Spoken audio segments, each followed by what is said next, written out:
Since 2015, Jared Stillman has rocked Nashville sports. That team freaking stinks. And now he's back. The takes are hotter than ever. I mean, let's be honest, he just can't coach. Welcome to Stillman and Company.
My bad to everybody.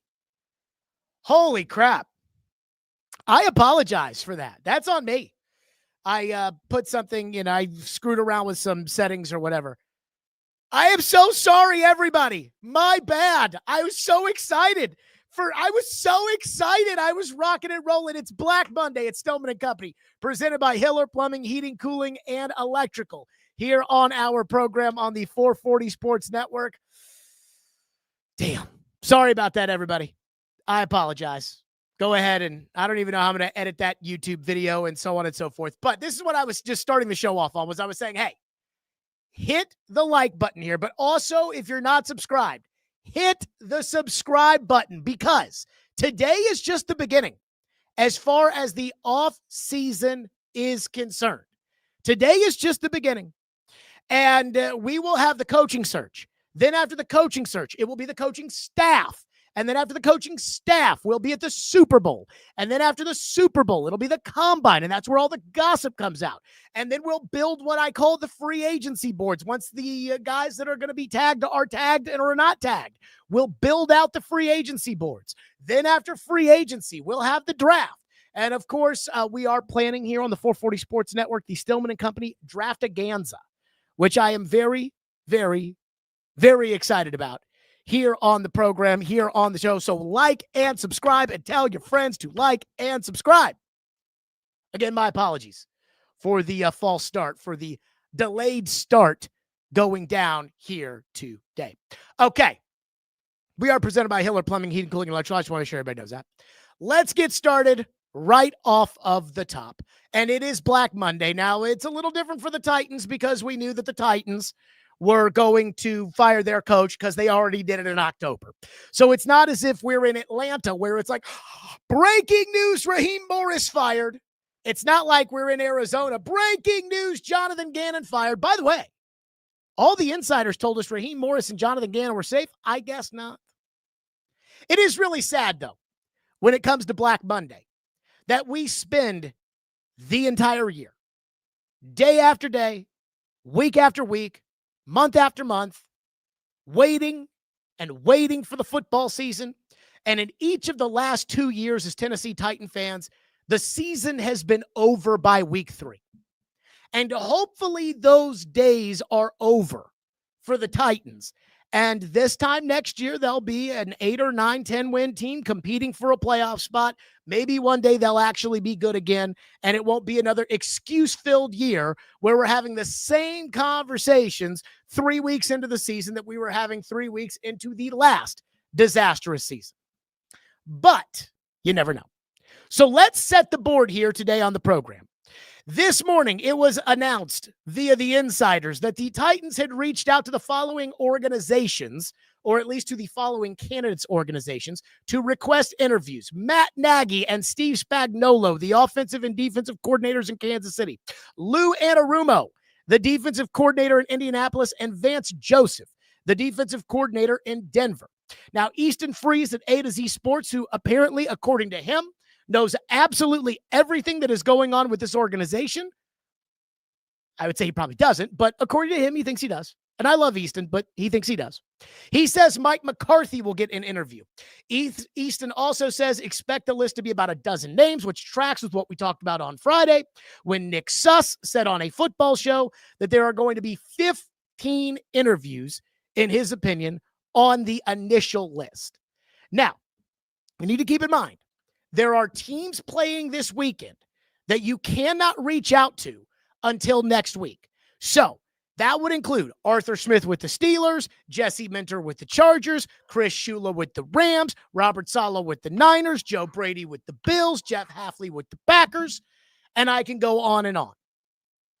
I'm a little surprised that the Titans have not reached out to Seattle for Clint Kubiak, just because it feels like the Titans are hitting every single name that is out there to interview. But I guess they're not interested in Kubiak. And I don't know Kubiak from a jar of Vicks, but that doesn't shock me one way or another. Then there are the head coaches that have been fired today that are out there.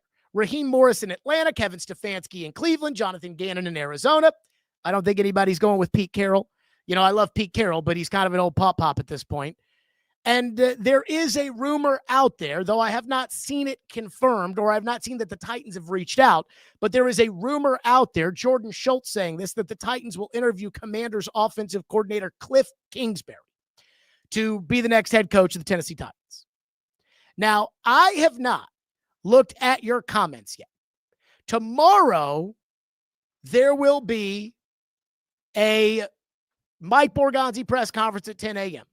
Now, I may go live after the Borgonzi press conference. I may go live at 2 o'clock. It depends on if I go to the Borgonzi press conference, which I think I'm going, but I'm not sure. But before we get to the list, I want to start and just kind of prime everybody, if I may. Number one, I think the Titans know who they're going to hire. Like, again, I know this sounds crazy, and tomorrow I guarantee you we will hear Mike Borgonzi talk about there being a research process and how it's going to be an interview and they're going to take it very seriously and blah, blah, blah. I think the Titans know who they're going to hire. I think the Titans told us on Friday that they know who they are going to hire because I think Mike Borgonzi knows who he is going to hire, and Amy gave him the green light to hire whom it is that he wants to hire.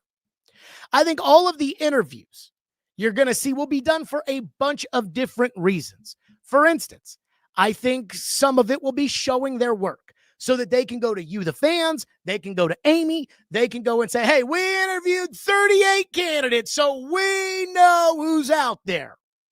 I think some of it will be doing favors for other people. I don't think Steve Spagnuolo is a legitimate candidate to be the next head coach of the Tennessee Titans. But Spags is up there in age, and so he's a little out of the game. And I think Mike Borgonzi's probably doing a favor to Spagnuolo by interviewing him for the job. So it says to other teams like, hey, this guy still should be considered like a head coach now. Like, let's not forget about old Spaggies. So let's keep that in mind. And then I think some of it, too, is you do have to have a backup plan in case your number one choice doesn't come to fruition. My buddy is the athletic director at Louisville. He thought he was going to get Dusty May, who is the Michigan coach. He was at Florida Atlantic, took him to the Final Four. He thought he was going to get Dusty May. At the last moment, Michigan came and offered more money. And he wasn't going to match it because he didn't think Dusty May was worth that. So he let Dusty May go to Michigan. But the next morning, as the entire city was melting down, I called him, we talked, and he was like, hey, I already know. I've interviewed these other coaches. Like, I know these other coaches. Like, I can get a good coach. And he hired Pat Kelsey. They play Duke tomorrow, and they're a top 15 program now. So you got to interview other guys in case it doesn't go through with the number one guy. But I think they know who they're hiring. And I would be shocked after 3 months of prep and clearly a change in the power structure. I would be shocked if Mike Borgonzi doesn't know today who he is going to hire. And not only do I think Mike Borgonzi knows who he's going to hire, I think Amy knows who he's going to hire. And I think the guy he's going to hire knows he's going to hire him through his agent. And it has probably been communicated to that guy, hey, the Tennessee job is your job to lose. Now, most people are going to assume and think that the Titans are going to hire Matt Nagy. And this is the second thing. And go ahead and include me in that group. I believe Matt Nagy is going to be the next coach of the Titans. In fact, I said on the show on November 7th, I said that Matt Nagy has to be the favorite for the job. And that was after the trade deadline when Borgonzi held the press conference and he talked about how important a working relationship between the general manager and the head coach is going to be. And immediately I said, sounds like Nagy. Since then, there's been one important thing that has come out from The Athletic in the Matt Nagy piece, which came off to me again as Matt Nagy propaganda. They wanted you to know in that piece that Matt Nagy prepped Mike Borgonzi for his job interview with the Titans. That tells me that they have a strong working relationship. Let me say this. If you were preparing for a promotion somewhere else, would you go to somebody who you think is a total dumbass and say, hey, what do you think about me taking this job? What do you think I should say? What do you think I should do? Do you ever go to somebody who you think is a total moron and ask them for their advice? No. So why would he go to Matt Nagy and get his advice if they weren't friends and he didn't somewhat believe in Nagy or at least trust his opinion? Now, a lot of you hate the idea of Matt Nagy as the next head coach of the Titans, and I get it. But my advice to Mike Borgonzi would be this. Mike Borgonzi knows Matt Nagy. You don't know Matt Nagy. Mike Borgonzi has had meals with Matt Nagy. Mike Borgonzi has traveled with Matt Nagy. Mike Borgonzi has seen Matt Nagy in practices. He has seen Matt Nagy and heard on the headset who does what during the games. He's seen Matt Nagy in the meeting rooms. He knows exactly what kind of involvement Matt Nagy had in the identification of Patrick Mahomes. He knows what Matt Nagy did in the development of Patrick Mahomes. If you're a GM who is worth anything, you should know just based on your time spent with Matt Nagy what his strengths and his weaknesses are. So if you're Mike Borgonzi and you think Matt Nagy can coach, then you should hire him, period. I saw somebody today say, Lou Anarumo would be a tough sell for this fan base to get behind. And they can't say this, but I can. Fuck the fan base. They won't give a shit in October about who they liked in January or who they didn't. In fact, the truth is, I've seen this 1,000 times. They may not like today who they're going to hire 10 days from now. And in 11 days, the fan base will like the guy that they've decided to hire in 10 days, even if they don't like them today. I've seen it so many times. The one that really pops into my head, I thought Kentucky fans, when they hired Mark Pope to be their basketball coach, I thought they were going to riot. I thought it was going to get ugly. And Matt Jones was going crazy that night, and the Kentucky fans couldn't believe it because they thought they were going to get Billy Donovan to come coach Kentucky, or they were going to get Scott Drew to come coach Kentucky. And then they sold out Rupp Arena for his press conference 3 days later because they just changed their mind, because they wanted to change their mind. So again, you're Mike Borgonzi. If you think Matt Nagy can coach, everybody on Twitter, they don't know Matt Nagy. Everybody on TV and talk radio, they don't know Matt Nagy. You know Matt Nagy. So if you think Matt Nagy can coach and you think he'd be a good head coach, then you hire him, period.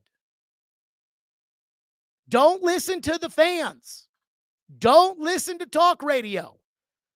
Not like a lot of people in Nashville say anything on talk radio anymore, but don't listen to it. Don't listen to ESPN. Do you think Ryan Clark knows how to hire a good coach?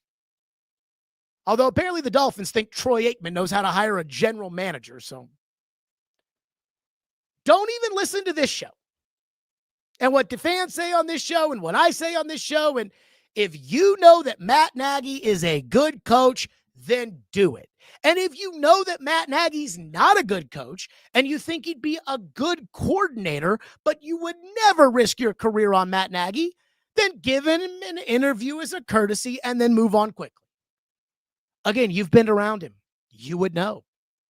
I remember when Mike Vrabel got hired, when Mike Mularkey got fired, and it immediately went from playoff season on the radio to coaching search season.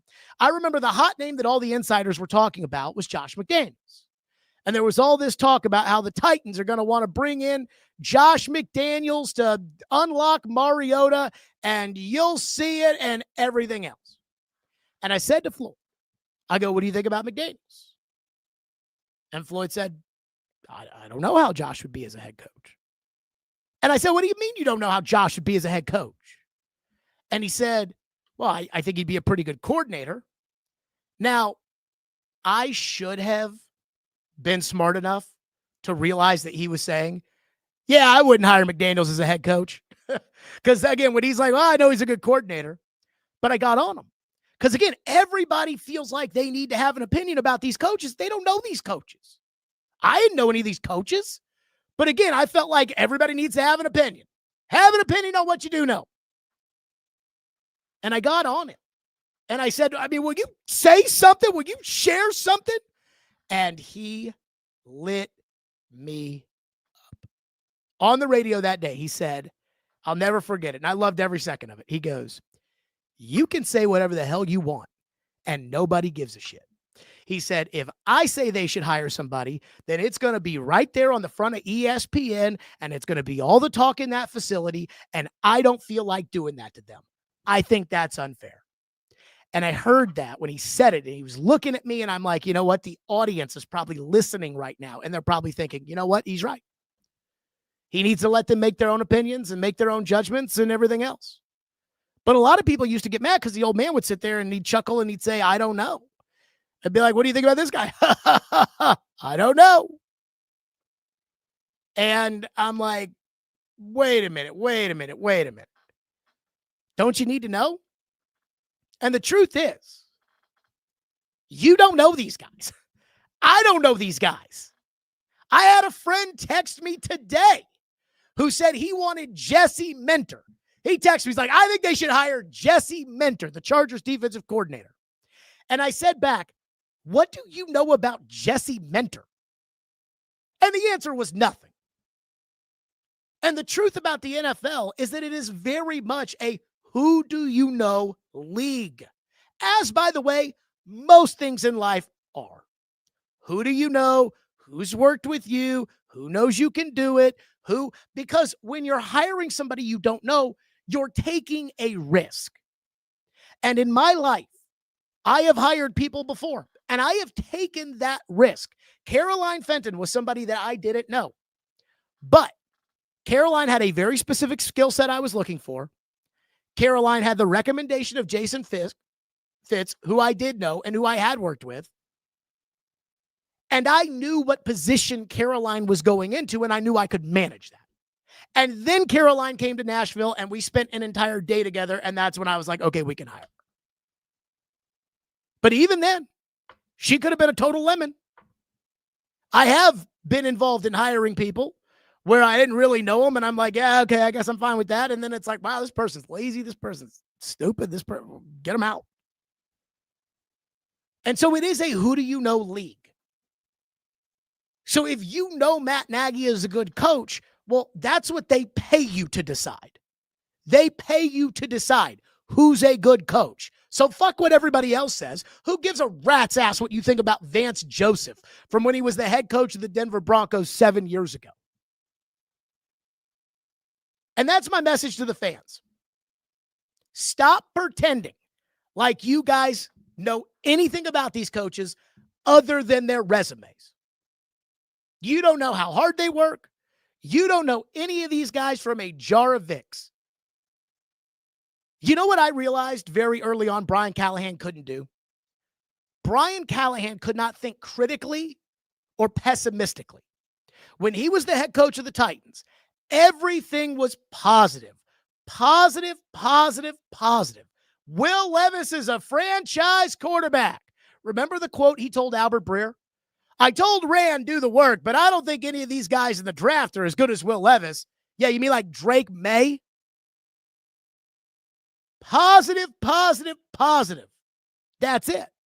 And part of me thought, maybe he's just trying to get the fans excited. Maybe he's just trying to show some confidence in his guys so that they don't think coach doesn't believe in me. Nope. Callahan had no backup plan for if something didn't work. He just had this belief of, we think this is going to happen and we don't need a contingency in place, which is a really, really bad way to run anything. Well, we're just going to go ahead and hire a bunch of coordinators that have never been coordinators before, and there won't be any problems with that. I've never called plays before, but I don't even need somebody on the staff that knows how to call plays either. No, it'll be fine. It'll be fine. Yeah, it's hard to do that without contingencies with a team of 100 guys and 30 coaches. And then when it came to discipline, Brian Callahan didn't discipline anybody. So let Jarius Sneed go do whatever the fuck he wants because Brian Callahan wasn't going to do anything about it. But you didn't know that because I guarantee you when it came to the job interview, I highly doubt Brian Callahan sat there and said, I will not discipline players. I'm sure he said, I'll hold them accountable, but I'll hold them accountable differently than mean old Vrabel held them. But you don't know that until you know him. And you know that Callahan can't be the asshole that you have to be at certain times in order to be a successful coach. You've never seen Jesse Minter hold anybody accountable. You've never seen Lou Anarumo teach technique. You've never seen the hours that one prospective coach keeps at the facility, and you've never seen the hours that another head coach doesn't keep when it comes to the facility. If we were all so smart, and if we all knew who the next great head coach was going to be, then we would have all hired Kurt Cignetti or Mike McDonald to be our coaches. But we don't know these guys. And I want to remind everybody, somebody's resume does not equal what they are going to be as a head coach. It's hard for me to imagine that if you hire Joe Brady, you're going to get Josh Allen's offense, or that Patrick Mahomes would come with Matt Nagy. And if that was the case, then everybody would just want to hire Josh McDaniels because look at his offense and look at his young quarterback. So while the team would never say to the fans, they'll send out nice stationery, a nice little graphic on social media. They'll say, hey, fans, we're doing the best we can. So the team will never say, hey, fans, you don't know shit, so don't pretend like you do. I'm going to say it. You don't know shit about these guys, so don't act like you do. That's the first thing. And again, we will get to your reaction today here on the program. If you want to weigh in, we, of course, will get to the big board, which, again, we'll just give a little flash up there on the board. We will have the big board. We'll go in depth on this. This is the Las Jared Sportsbook and Casino big board. The next odds, or the Las Jared odds for the next Titans head coach. I have Matt Nagy as my number one guy on the board. I think he is a minus money favorite. That is how strongly I believe that Matt Nagy is going to be the next head coach of the Titans. I have Arthur Smith number 2, though. I don't think he's crossed over with Borgonzi. Mike McCarthy number 3. Jeff Hafley. I think that's a guy, he's got a very defined jawline. Like, I think that there's something to give him credit for. And people love the coaches with the jaw lines. Chris Shula, Jesse Minter, Kevin Stefanski. We'll get to him in a second. Vance Joseph plus 800. They're not going to hire Vance Joseph. Cliff Kingsbury plus 1,000.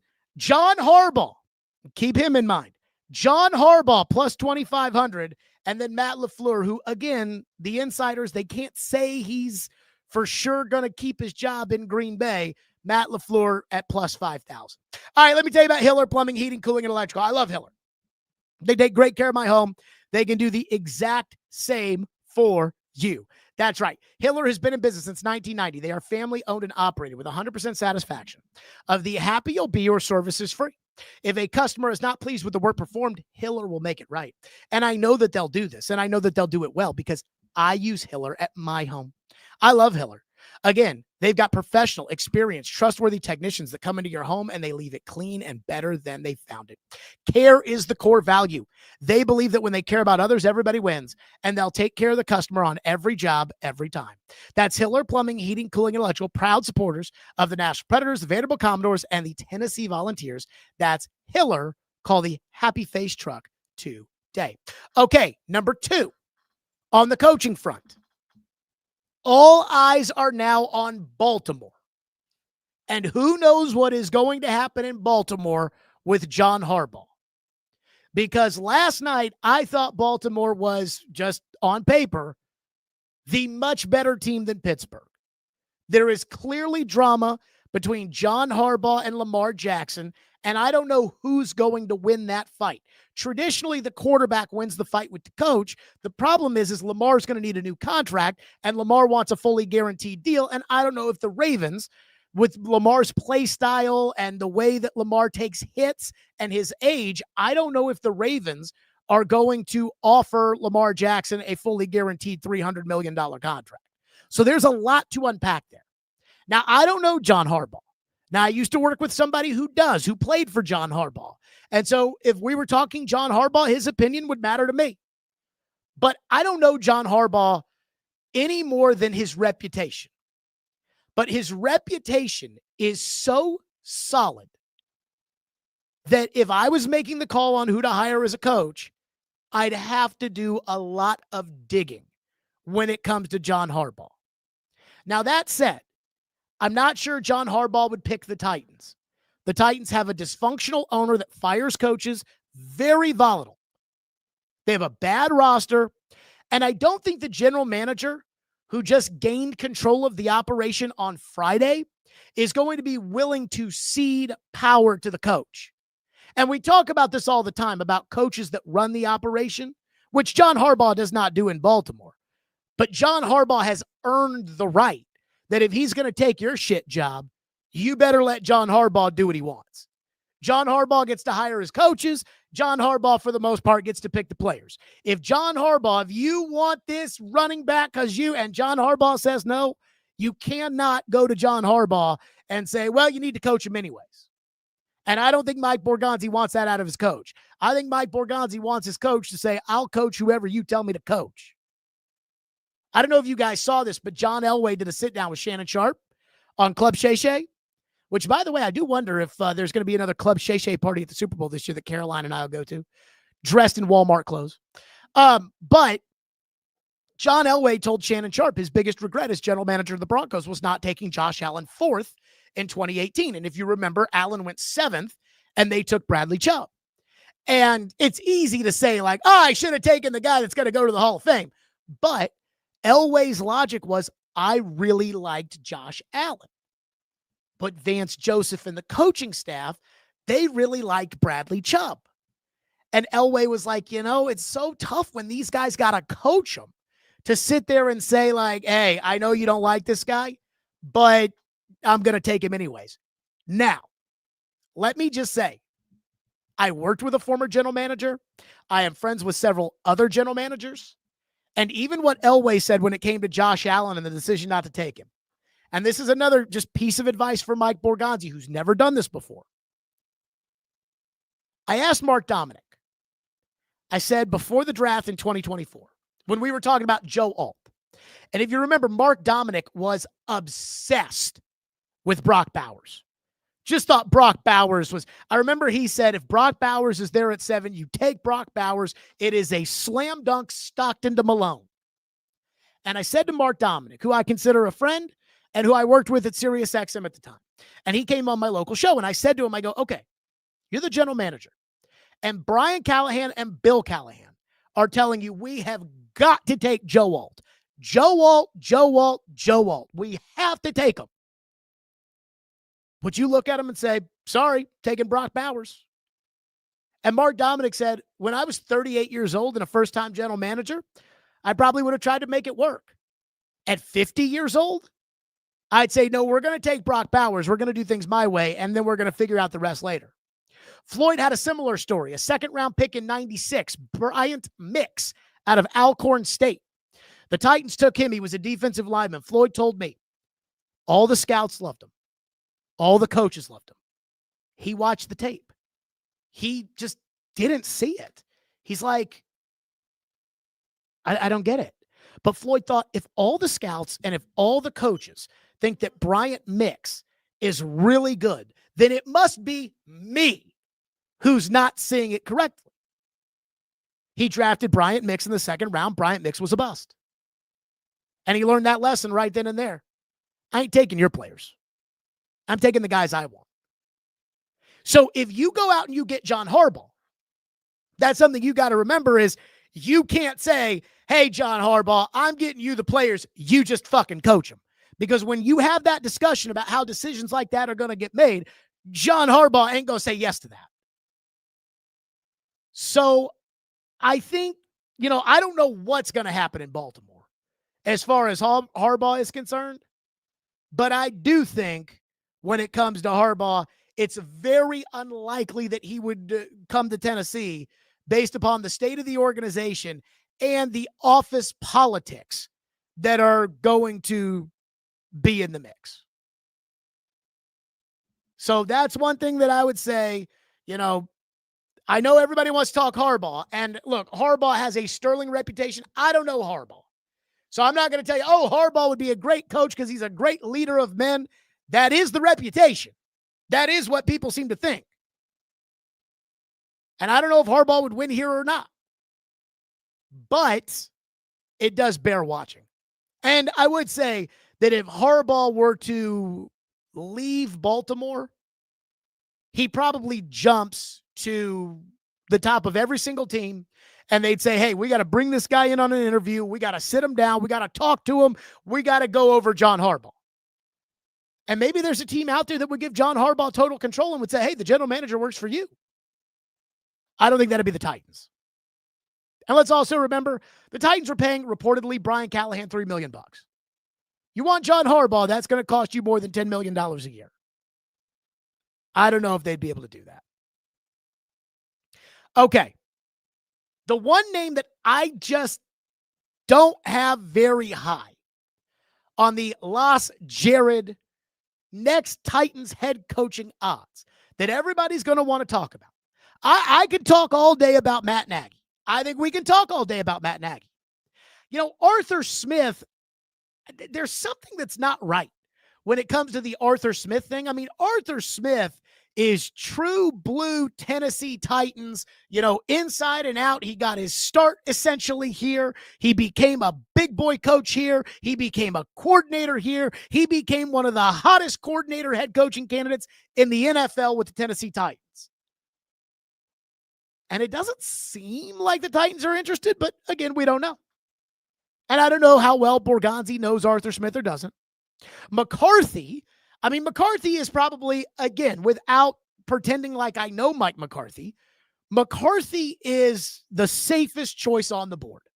The guy went to the playoffs in Green Bay. He won a Super Bowl in Green Bay. He went to the playoffs 3 out of 5 seasons in Dallas. You and I both know that you would not have a Brian Callahan situation with Mike McCarthy as the coach. Jeff Hafley, not a great college coach. Boston College, very hard to win at. He's at the Packers. Young guy, very defined jawline. People like that. Same with Chris Shula with the Rams. People like the Rams. People like the jawline. He's got both. Jesse Minter, he's got a little Harbaugh in him from what people seem to think. He's kind of Harbaugh's right-hand man as the defensive coordinator. He's going to get a job. Then I have Kevin Stefanski at plus 500. The way that it feels like Twitter, Titans fans, and ESPN have all made it seem is like the Tennessee Titans absolutely, positively have got to hire Kevin Stefanski. And so I just would like to ask, before we get all carried away and everybody at ESPN convinces all of you that you should hire Kevin Stefanski, can I ask one simple question? What did Kevin Stefanski do in Cleveland that was so good? Well, Jared, he was a 2-time coach of the year. Sure.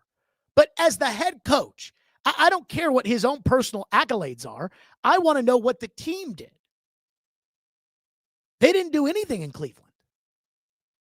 Well, he won a playoff game. Yes, one playoff game, and he was sitting on his couch for it because he had COVID 5 years ago. Mike Mularkey won a playoff game, and the Titans fired him right after it. Doug Peterson is out there and has won a playoff game more recently than Kevin Stefanski, and Doug Peterson has a Super Bowl on his resume. Mike McCarthy in Dallas won 2 division titles in 5 years, made the playoffs 3 out of 5 times. He won a playoff game. Again, I don't know these guys, so I can't tell you what Stefanski is or isn't good at, and I can't tell you if it was just Cleveland's fault that it didn't work out for Stefanski, but the resumes themselves, they're not really all that close. You know who Stefanski's resume is closest to? It's closest to Matt Nagy's. Made the playoffs a couple of times, won a coach of the year, had a winning record, which Stefanski didn't have, but can't blame him. Got saddled with terrible quarterbacks. Nagy walked in, and Mitch Trubisky was the quarterback. Nagy was there, and they drafted Justin Fields. Stefanski got there with Baker Mayfield. Again, I don't think Stefanski's the one that pulled the plug on Baker. I think that was the owner. And then they gave him Deshaun Watson. But where is all this? Kevin Stefanski is a great coach, which, again, everybody on ESPN just repeats constantly. Where did this come from?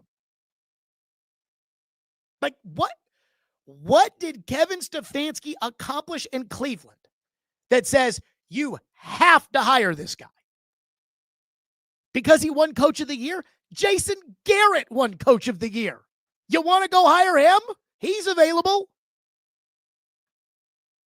So I know ESPN is going to tell us that they got to hire Kevin Stefanski, and I know Twitter is going to tell us that you got to hire Kevin Stefanski, and maybe.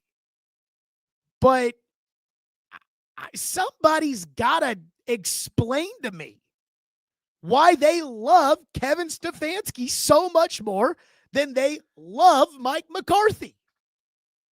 Again, I don't know either guy, but their resumes are not close.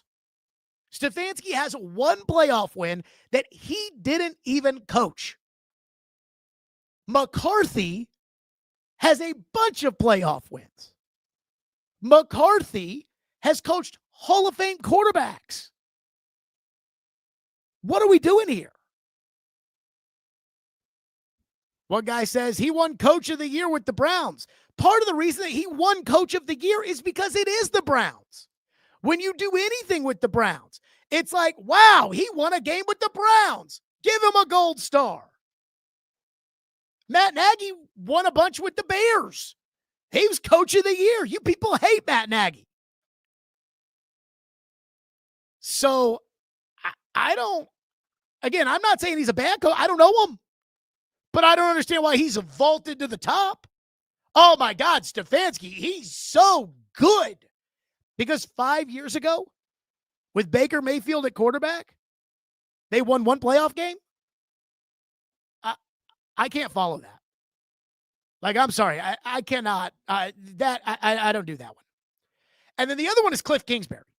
So the report out there, I think it was Jordan Schultz, said that the Titans are going to interview Cliff Kingsbury. And the Giants are going to interview Cliff Kingsbury. And there's a lot of talk about Cliff Kingsbury. Explain to me, again, the resume here. Explain to me why you want Cliff Kingsbury to be the coach of the Titans. Now, I'm not going to sit here and do this with any one candidate. I am not going to say, oh, he's a great coach, they got to hire him. Because other than Arthur Smith, I don't know any of these guys. And to be completely frank with you, what I knew of Arthur Smith, and I don't know how much power Arthur Smith had. I don't know how much of it was Terry Fontenot, who just got fired yesterday in Atlanta. I don't know how much of it was Arthur or Fontenot, but I was just shocked and floored that Arthur Smith went into the 2023 season with Desmond Ridder as his starting quarterback and no plan B. That's what I criticized Callahan for earlier today, which was when it comes to Brian Callahan, he would never, ever have a contingency plan. I understand what happened the first year. You know, again, they kept going for it with Dan Quinn and Dimitrov. They're trying to chase that Super Bowl. They didn't win. Both guys got fired. So it's kind of a reset. Julio Jones gets traded, and Atlanta has Matt Ryan at quarterback, but they're kind of rebuilding. And so I got it. Makes sense. The second year, they pissed off Matt Ryan. If you'll remember, and this was Terry Fontenot that was going after Deshaun Watson. They pissed off Matt Ryan by going after Deshaun Watson. Matt Ryan wanted out and worked a trade to Indianapolis. So the Falcons had to go sign Marcus Mariota. And they took a flyer in the third round on Desmond Ridder. Again, makes sense to me. I'm not a Marcus guy anymore. I was when he was on his rookie contract with the Titans, but I'm not a Marcus guy. But he did the best he could do when he had to get it all figured it out, and figure it out. The third year, they went into the year with Desmond Ridder as their quarterback. Now, Desmond Ridder had done some nice things in 2022, but they went in with him as the quarterback, and Taylor Heineke is the backup. And I remember talking to somebody with the Titans at the time, and I said, I think that they should sign Baker Mayfield to be the backup. And that person said, Baker doesn't really strike me as an Arthur kind of guy. I said, fine, Sam Darnold. Sign one of them. And that was the year that Sam signed in San Francisco. Nope, Taylor Heineke. And about a month into the season, it was obvious Desmond Ridder fucking sucked. And with Arthur, I couldn't believe it. I'm like, I know Arthur. He's smarter than that, than to go in there completely unprepared if Desmond Ridder isn't the guy. And it got him fired. And so I don't know these guys. So I can't sit here and tell you who's a good coach or not. I'm not going to tell you that Cliff Kingsbury is not a good coach. But I'm trying to figure out how people can be enamored with Cliff Kingsbury, who didn't win at Texas Tech in college, didn't win in Arizona as a head coach, and now you want him to be head coach here? But you don't like Matt Nagy, who won more than he did? And you don't like Mike McCarthy, who won a Super Bowl, or Doug Peterson, who won a Super Bowl? Or you don't like the guys that won. You like the guy that lost? Explain that to me. And the answer to me is this. It's about how they look. Nobody wants to admit this. How you look matters.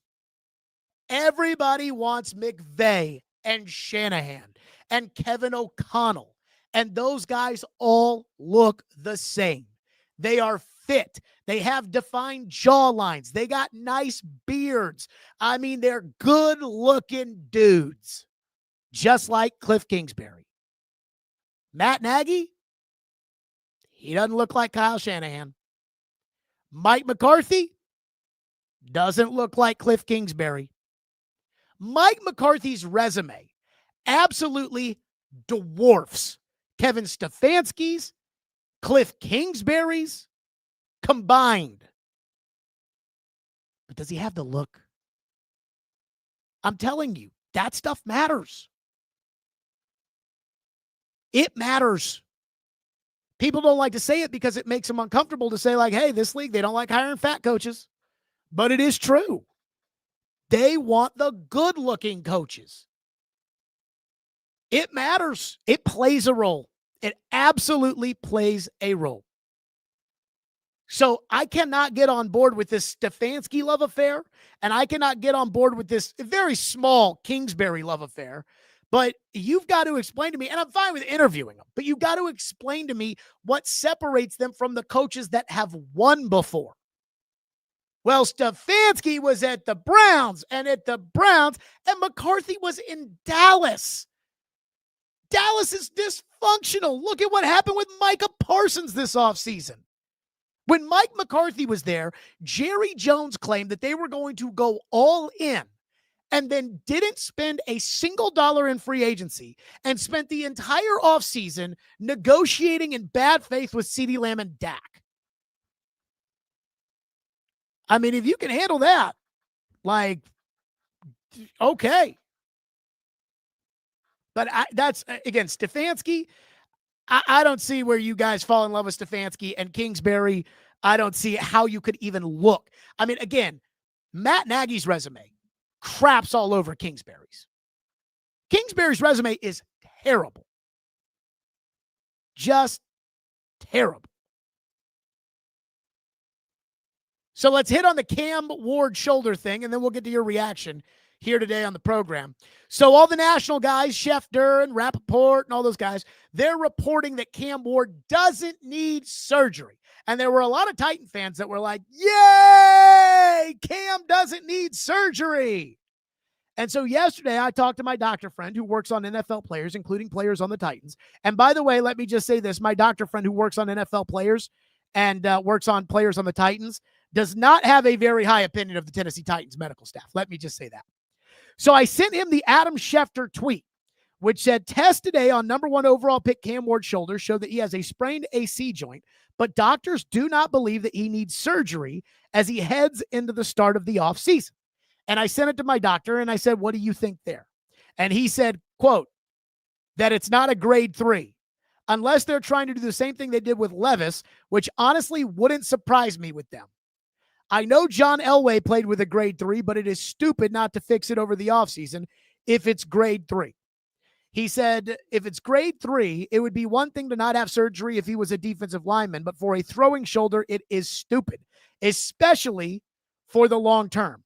Now, Blake Bedingfield, in his little write-up, and you know I love the Blake Bedingfield write-ups at paulkaharski.com. Blake Bedingfield in his write-up was talking about Cam's injury. And he said that he actually was watched the game with an orthopedic doctor. And again, Blake was in the NFL for a long time, probably knows a lot of these kind of guys. And he said that, like, this is kind of one of the worst injuries that you can have because it means there's not really a good surgery for that. And it may be something that Cam has to deal with his entire career. And today, when Cam was asked about it, Cam was not willing to commit to the fact that he wasn't going to have surgery. So I am skeptical about the excitement over, yay, Cam doesn't need surgery.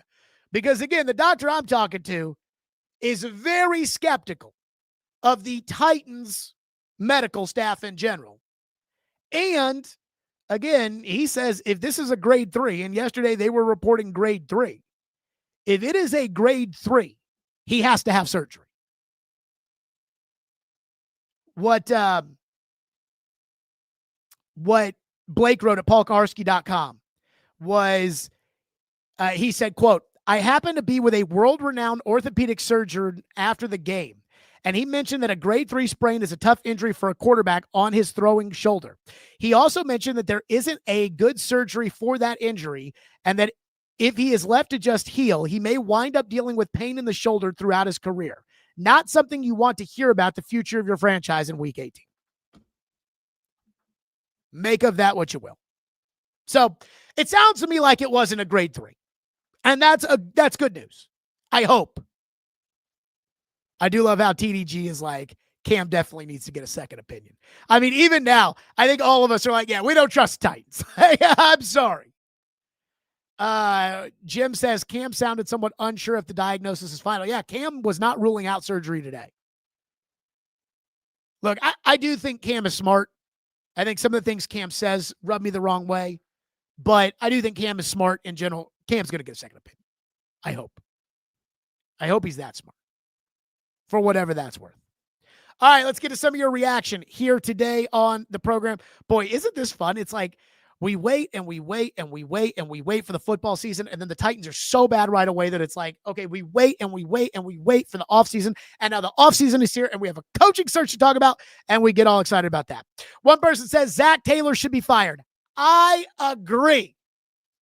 Now, I don't know how you guys feel about the rest of the NFL, because one of the things that's really important if you're going to be a good football team is you've got to take advantage of everybody else's incompetence. So when another team is willing to deal a really good player or is going to take a dumb pick in the draft, or you can take advantage of them, or you could do something, like, it's always good to take advantage of somebody's desperation. And it's always good to take advantage of somebody's incompetence. That's why the trade the Giants wanted to make for Cam Ward last year was ridiculous. And I thought they should have made it because Joe Shane, the general manager, was desperate and he had to do something at quarterback and he was going to do it. And that's how you take advantage of somebody. So I don't root for the Bengals, though I do love Joe Burrow. I don't root for the Bengals. So I don't know why I'm so offended by Zach Taylor being the coach, but I do like good football.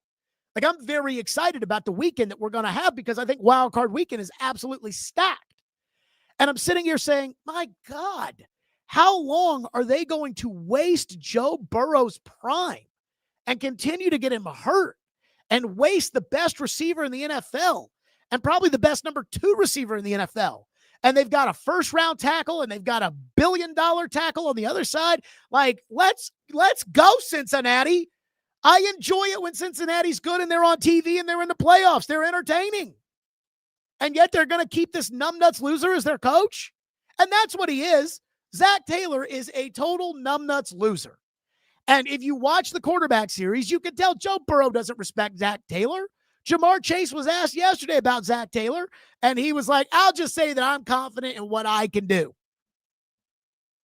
That didn't sound like much of an endorsement there. But here's the thing. It's the Bengals. And Taylor is signed not only through next year, but he's signed through the year after that. These are the people that would never fire Marvin Lewis. So if you think they're not going to fire Marvin Lewis, you think they're going to fire a coach that went to the Super Bowl? So I agree with you, but they're not going to do it. So I guess I'm not a Bengals fan, so maybe I'll feel a little bit better about that. Adam in Portland says, pretty excited to see that this miserable season has come to an end. I wonder when the Titans will announce Matt Nagy. Maybe this week. Here's what I think will happen.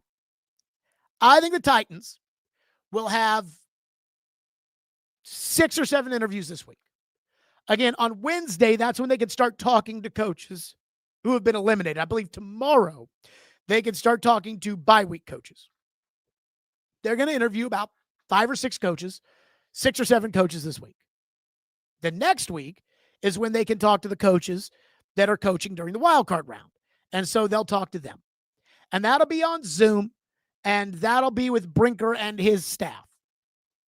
Then they'll have a second round of interviews. Those will be in person, and they'll be with Amy. My guess is Nagy for sure makes it to the second round. Shula, Mentor, trying to think of who the other names that it feels like keep getting hammered away at. Halfley, those guys will make it to the second round. They'll have their Rooney Rule interviews. They'll probably do it by the book and actually interview real candidates. And then they'll hire Matt Nagy. That's what I think they'll do. I, again, kind of wonder what they think of Arthur, but it doesn't seem to me like they have any interest in Arthur, at least from where we sit right now.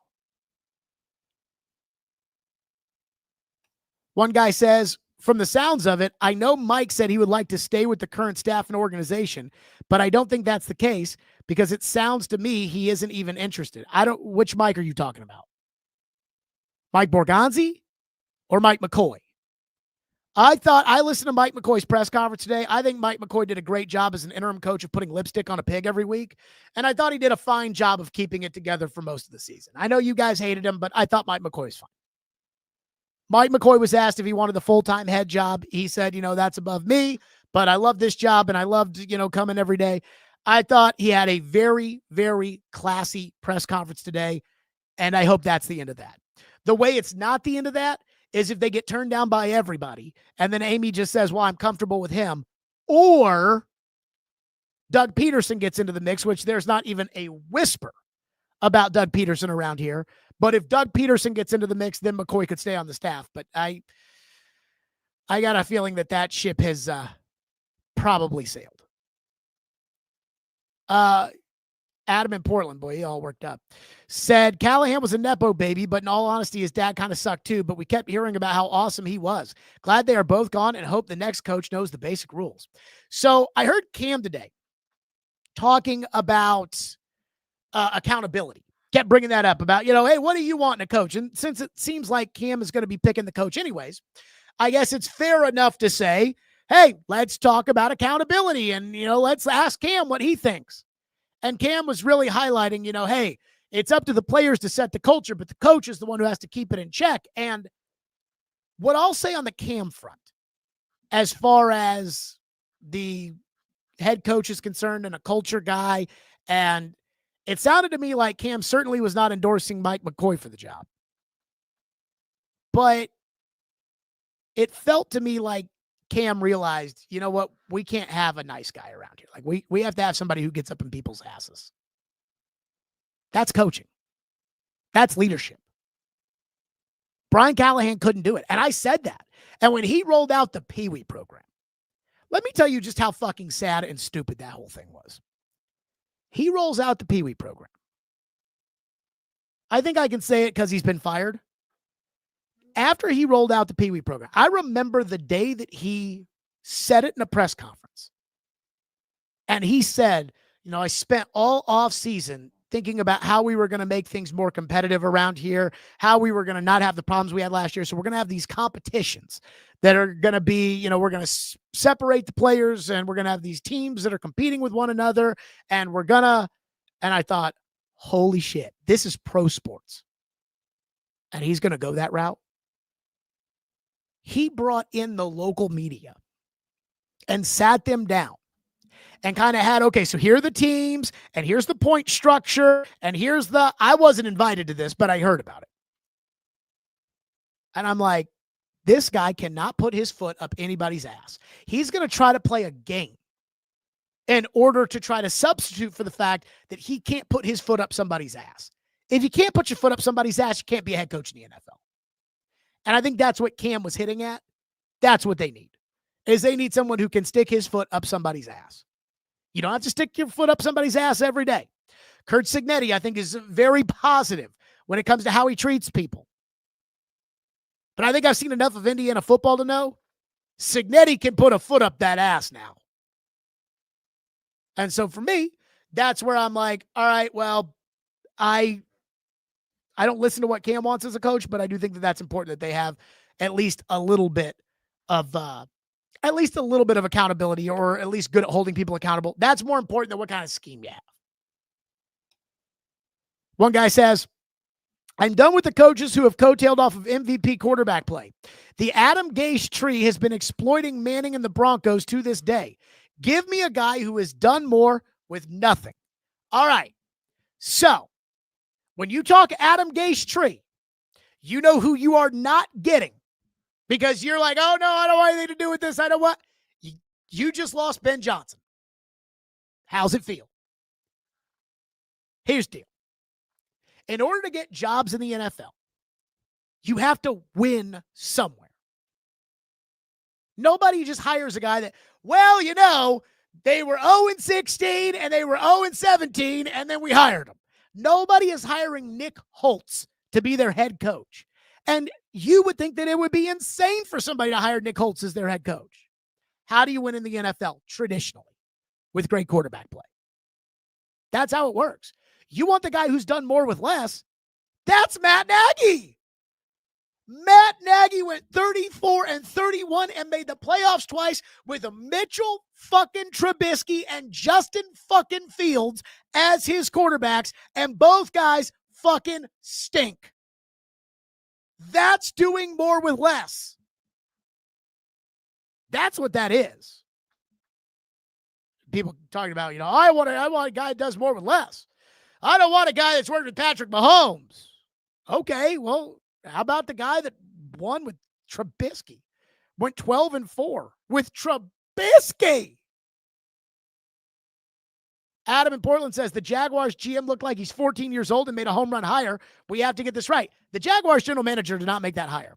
First of all, the Jaguars are run the way that the Titans were ran as of Thursday. Tony Baselli is the president of football operations. And then Liam Cohen's the coach and James Gladstone's the general manager. They hired James Gladstone because Liam Cohen would not come if they didn't hire James Gladstone. So in that case, the coach hired the general manager. And they were both hired by Tony Baselli. Does that make any sense? And I can tell you right now, Tony Baselli does not look like he's 14 years old.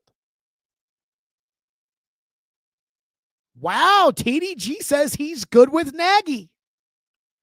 Again, I don't know Nagy. So I can't sit there and tell you, oh yeah, he's great. He's this, he's that. I can't tell you that.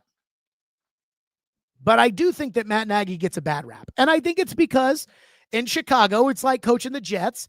You know, they just crap on you because it's a big market and they have a big fan base and they're accustomed to losing. So the second that you do lose there, it's like it's all your fault no matter what.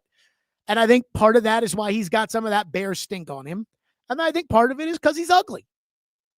Again, everybody seems to love Cliff Kingsbury. Cliff Kingsbury does not win anything in college, has Mahomes as his quarterback and can't win.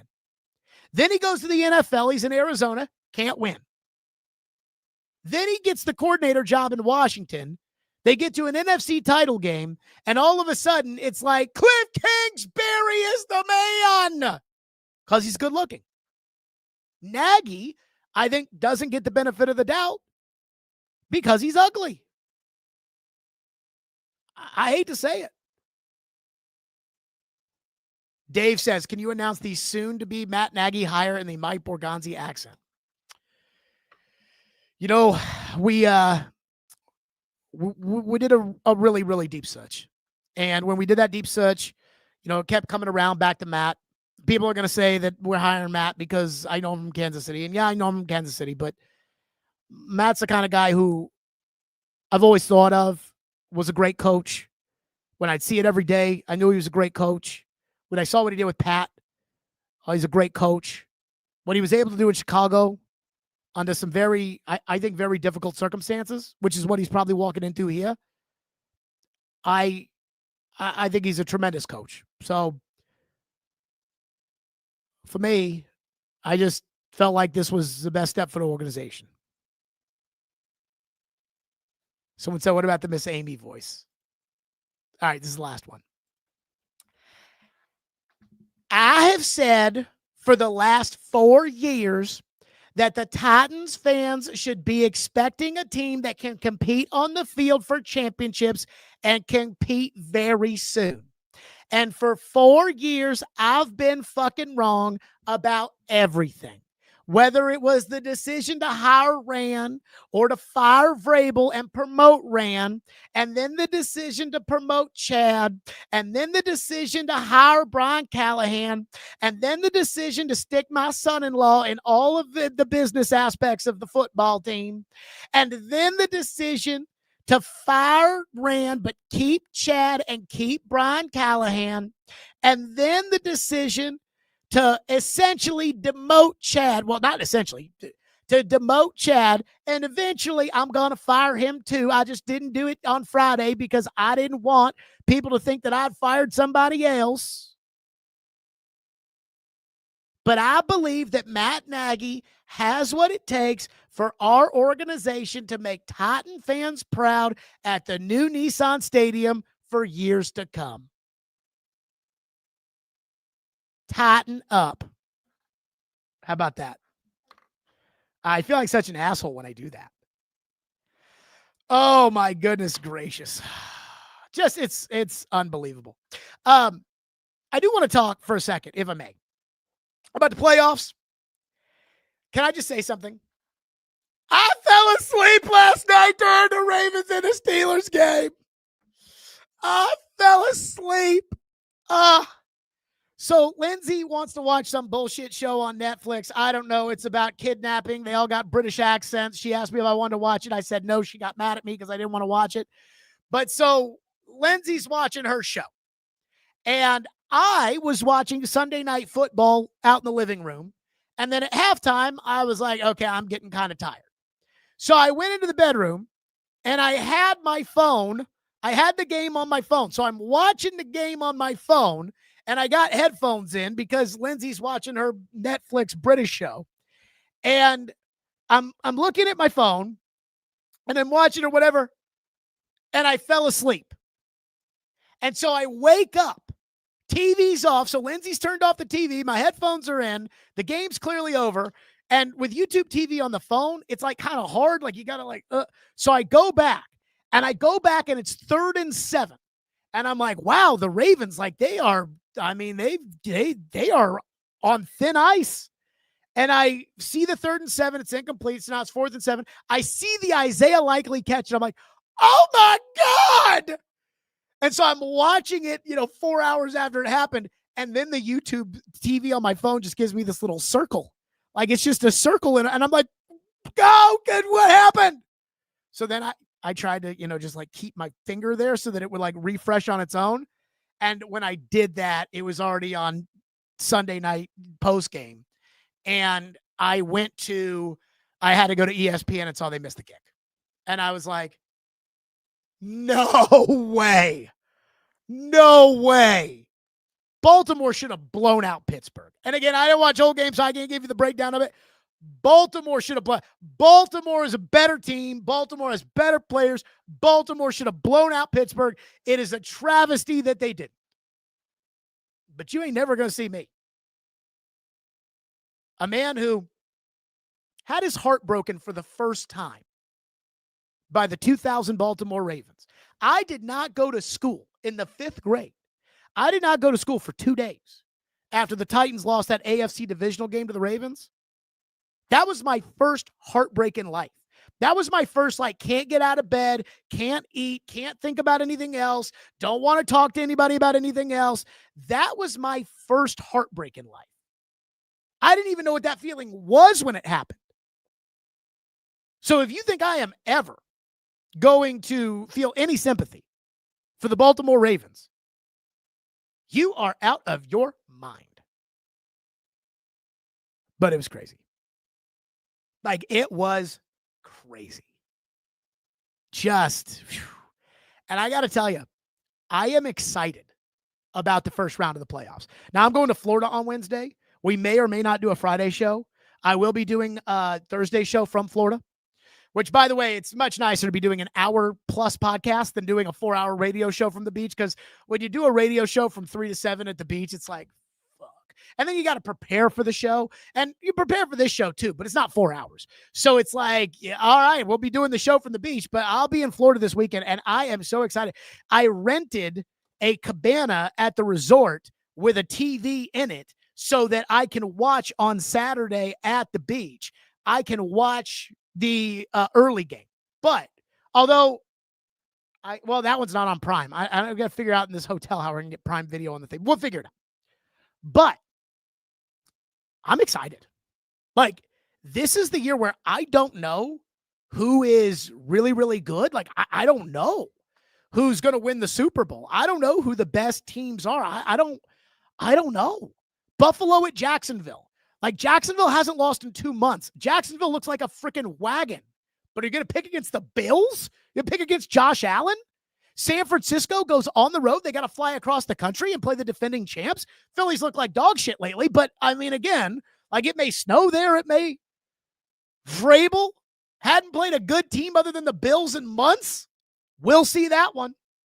I am excited about... I am very excited, very, very excited about this playoff season and what's going to happen. And TDG says, make me eat crow, Sam Fools, Gold, Darnold, let's see it. I texted Robbie Stanley and Corey Curtis yesterday, and I said this. I said, if Sam Darnold wins a Super Bowl, I am going to be insufferable if he wins the Super Bowl. Now, I don't expect him to win the Super Bowl. I don't even expect him to get out of the NFC. But if they do, I will be insufferable if Sam Darnold wins that Super Bowl. I'm just saying. And TDG, you better not pull that shit you pulled when Sam Darnold had that great game on Sunday Night Football and we didn't hear from you for 2 days. And you said you were sick. We're not going to buy that. Okay. Let me ask you this question. Because I know when I talk about Sam Darnold, everybody gets all mad. And they're like, oh, God, here you go again over there. So Lindsay and I got in an argument this morning about Sam Darnold. Would you like me to share the story of how Lindsay, my Canadian executive girlfriend, music executive girlfriend, got into a somewhat argument with me over Sam Darnold when she probably could not name 15 NFL players if you asked, even though she had a solid year this year in fantasy football? TDG, Sam Darnold did not almost blow the game against the Niners. They beat the stuffing out of the Niners. They could play that game 10 times. They would have won that game. Don't give me that. You guys are like those people on Twitter yesterday that are like, Cam is better than Sam Darnold right now. And I'm like, again, I know you guys get mad at me when I bring it up, but like he's won 28 games in the last 2 years. You as an organization won 6. By the way, there were some numbers that they're crazy to think about. I'll get to those in a second. So I said to Lindsay today, I was like, you know what drives me crazy about the Sam Darnold stuff is it doesn't drive me crazy. Like it doesn't drive me insane that like they didn't sign him. Like it's spilt milk. You know, they think they made the right call. You people think that they made the right call. So it's spilt milk at this point. I get it. You're thinking, oh, Jared's beating a dead horse. But it would be like if we worked at the record label. She works at Broken Bow Records. So that's Lainey Wilson, Al Dean, Jelly Roll, Dustin Lynch, Blake Shelton. I know I'm forgetting one of their really big time guys. Like when any of those people are in Canada, Lindsay's in Canada. That's her job. And so I said, this would be like if you guys sat around the table at the record label and you said, I got to tell you, I got this guy. I've listened to him. He's unsigned. We got to sign him. We got to sign him. His name is Garth Brooks. We got to sign him. And if everybody there said, Garth Brooks, he's not going to be very good. He's not. And she goes, that happens all the time. There are guys that we consider signing. We don't sign them. They sign somewhere else and they blow up. She's like, that happens. And I'm sure there are people that didn't sign Jelly Roll, and I'm sure there are people that didn't sign Lainey Wilson, and I'm sure there are people that didn't sign Aldine that are like, God, I wish we signed those guys. And I said, right. But what drives me crazy is that everybody wants to know what the Titans need to do to fix the team. And every time I'm like, okay, here's what it's going to take to fix the team. It's like, no, that won't work. And I'm like, but I told you to go sign Sam Darnold. Well, he wouldn't have been any good anyways. He's won 28 games over the last 2 years. Won 28 games. I'm just looking for a Jared, you were right. You were right, Jared. We should have signed Sam Darnold. We should have traded the picks. That's all I'm looking for. Instead, it's, Jared, how are we going to fix the Titans? All right, here's a list of how to fix the Titans. You don't know shit. I was right last year. No, you weren't right last year. Yes, I was. That's the thing that drives me crazy. Aaron says you were right, Jared. Kevin says you were right. TDG says you were not right. We know what he does. Seattle is carrying. He's been on 2 different teams. He's won 14 games each of the last 2 years. I mean, again, I don't know about you guys, but I felt like it was a total indictment of Bill Belichick that Tom Brady went to Tampa Bay and won the Super Bowl. That ended for me any discussion of who's more important, Brady or Bill. When you leave and your team gets worse and the team you go to gets better, That is a reflection of you. I think. I don't know. You guys are all smarter than me. You guys keep building up these teams that win 3 games a season. You know what's crazy? So let me give you these numbers. I thought it was nuts to think about the fact yesterday when Jeffrey Simmons got his 11th sack, and they were like, Jeffrey Simmons has 11 sacks. And I'm like, the Titans' leading sacker and leading receiver, because that's Chig, were both drafted by John Robinson. He's been gone for 3 years. Here are some numbers I want you to think about. Ryan Tannehill won 7 games in his first season as the starter for the Titans, and he got his first start in game number 7. The Titans have won 6 games over the last 2 years. So that first year where Tannehill came in for Marcus, he won 7 games in that one season. You have won 6 over the last 2. The Titans have won 12 games in 3 years. Mike Vrabel this season has won 14 games. And again, Vrabel was part of that first 6, but 12 wins over 3 years. And Vrabel has already had 14. And finally, and this one, I will tell you, it's amazing. You have to really try. Over the last 3 years, the Titans have had the first pick, the 7th pick, the 11th pick, the 33rd pick, the 35th pick, and the 38th pick. In an era in which everybody makes the Pro Bowl, the Titans of that group have not drafted one Pro Bowler. Is that not amazing? Just how awful things have been around here. I mean, that's why, again, I'm looking at the numbers right now in Lifetime. Our numbers are higher on a Titan Monday, on Black Monday, than they've been almost any Monday throughout the course of the year, with the exception of the day that Callahan got fired. It's unbelievable. Alex, and again, I just want to cover this. Alex says, Sam Darnold is no idiot. He joins these teams. He sees they have the best receivers in football, and he feeds that receiver nonstop. Well, Jackson Smith and Jigba was not Jerry Rice until Sam Darnold showed up. I want you to remember that. And apparently it doesn't matter if Justin Jefferson's on the Vikings, because they win 7 games and 9 games without Sam. They win 14 with him. Again, to me, that's a reflection of Sam. Also, the Titans could have acquired Sam via a trade. And I said this 100 times. People don't want to listen because I guess it makes them feel bad. Sam wanted to come here. Okay, that's it for us. We're out of here. Again, like and subscribe. And I mean, seriously, hit the subscribe button. If you're not subscribed right now, hit the subscribe button, because every day we're going to be going over the latest on the coaching search. Then once they get a coach, we're going to go over the latest on the coaching staff. Then once they get that, we'll be at the Super Bowl. Then after the Super Bowl, we'll be getting ready for the combine, and then we'll have the free agent boards and everything else that we will get very, very excited about. That is it for us. We are out of here. Stillman & Company will be live tomorrow at 2. Maybe. I haven't figured this out. So I am planning to go to the Mike Borgonzi press conference tomorrow at 10. But in order to go to Titan press conferences now, you have to have a game day credential. I don't have a game day credential because I don't go to the games to cover them. I've texted the Titans. In the past, they've said it was good. We'll see if they don't. If not, then I'll just do the show right after the Borgonzi press conference instead of at 2 o'clock. But that we shall see. If not, it'll be live at 2.